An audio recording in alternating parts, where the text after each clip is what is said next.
Yay, train. Oh, train! Yay, train.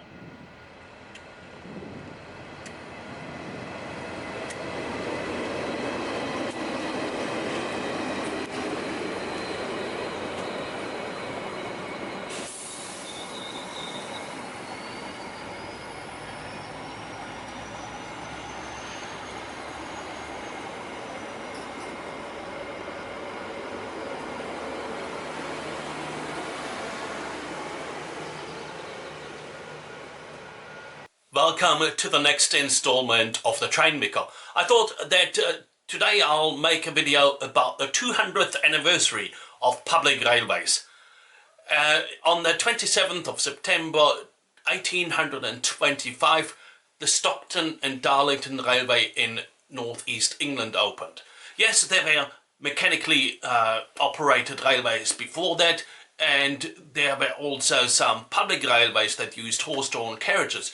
But the Stockton and Darlington Railway brought all that together in one operation. The locomotive Locomotion 1 was built by George and Robert Stephenson in Newcastle. It arrived by road from Newcastle on the 26th of September 1825 and was placed on the rails at Aycliffe Lane Station. A test run was done that day. Well, back in those days, new rolling stock was not tested and commissioned for years or months.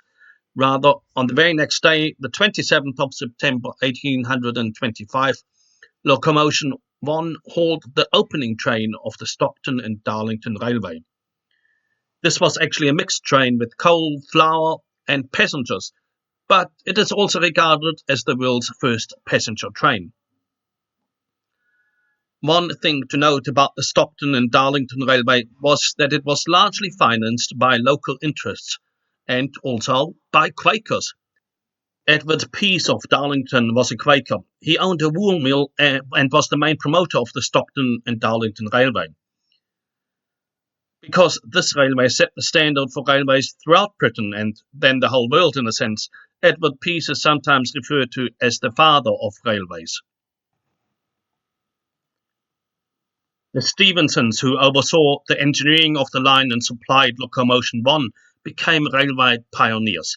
In 1829, the famous locomotive Rocket won the Rail Hill trials, showing that a multi-flue boiler could enhance performance. From that time onward, railways spread around the world. One example is Germany, where the first public railway opened just over 10 years later. After there had been discussions about a possible railway between Nuremberg and Fürth for over a decade, one of the main merchants of Nuremberg, Georg Zacharias Blattner, took over the project in 1833. Through his agents in England, he was in contact with George Stephenson, organized traffic counts, cost estimates, issued shares, and together with an engineer got the royal permit. He ordered rails from a company on the Rhine and the locomotive from George Stephenson. So he was the driving force behind the railway.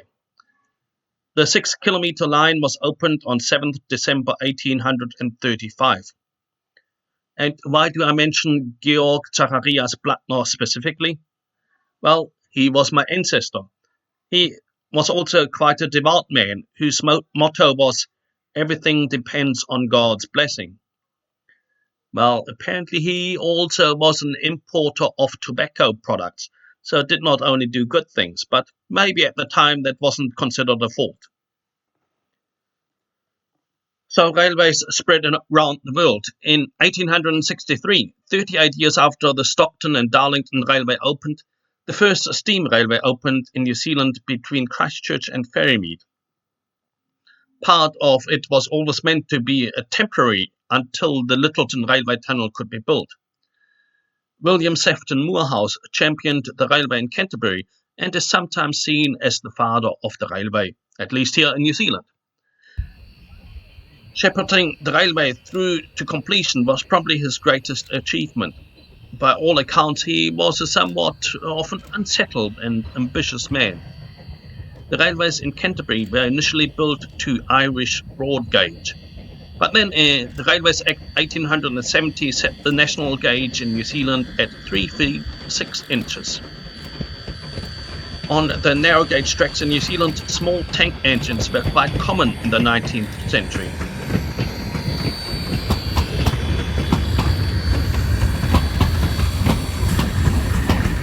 Though somewhat faster, tender engines were also used, such as these imports from the USA.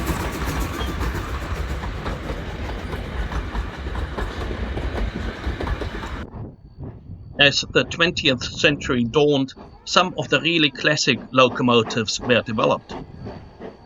These were probably also some of the most beautiful steam locomotives.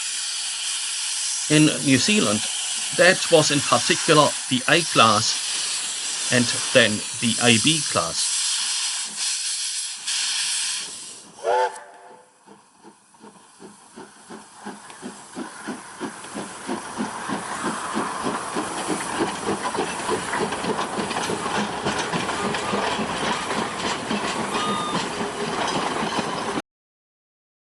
For Germany, I can think of the legendary P8 class, the made for all work, that was seen all around Europe. Really, the first 100 years of railways belonged to the steam engine. While even after that, steam continued strong for a few decades longer. But electric locomotives soon made inroads, allowing railways to operate in tunnels and upgrades previously not suitable for steam engines. From the 1920s onward, electric locomotives became quite common on suburban routes and on some mountain railways.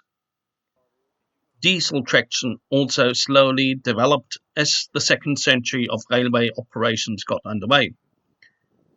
Initially, diesel was more successful for railcars and for shunters. But diesel electric locomotives were introduced in greater numbers, such as the pioneering DE class in New Zealand.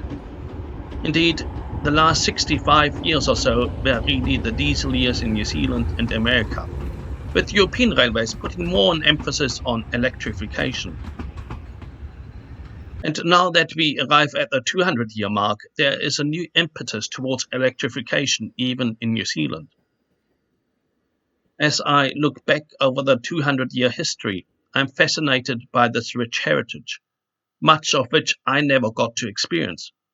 But looking back also makes me feel old somewhat. Well, I'm not yet 50, but certainly heading that way. That means that I've been alive for nearly a quarter of public railway history. When I was born, steam locomotives were still operating in West Germany, and regional rail cars were still running in New Zealand. Well, all of that has gone now.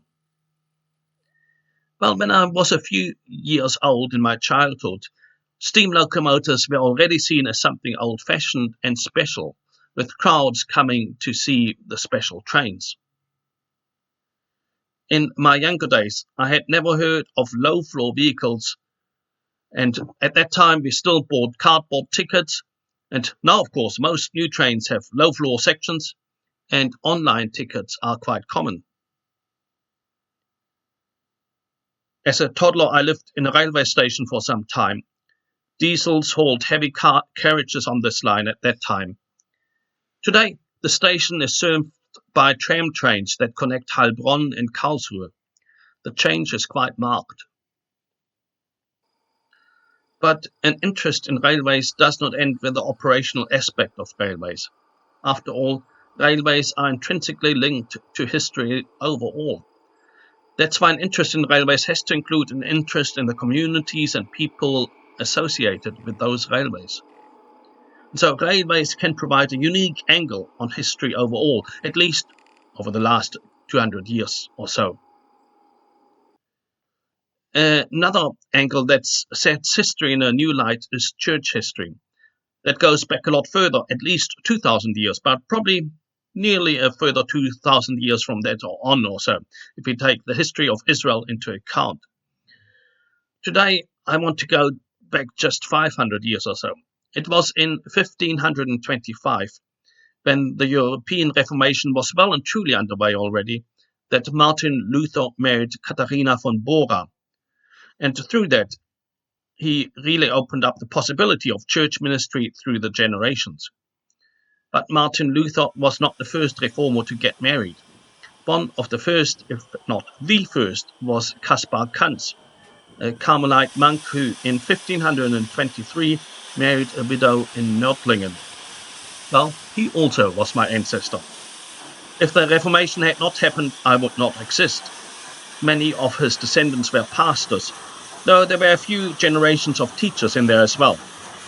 Those ancestors of my family of pastors and railway pioneers came together in my mother, but maybe it's little wonder that I'm now a train vicar. So as I look back on 200 years of railways, I'm fascinated by the change, but also the things that have remained.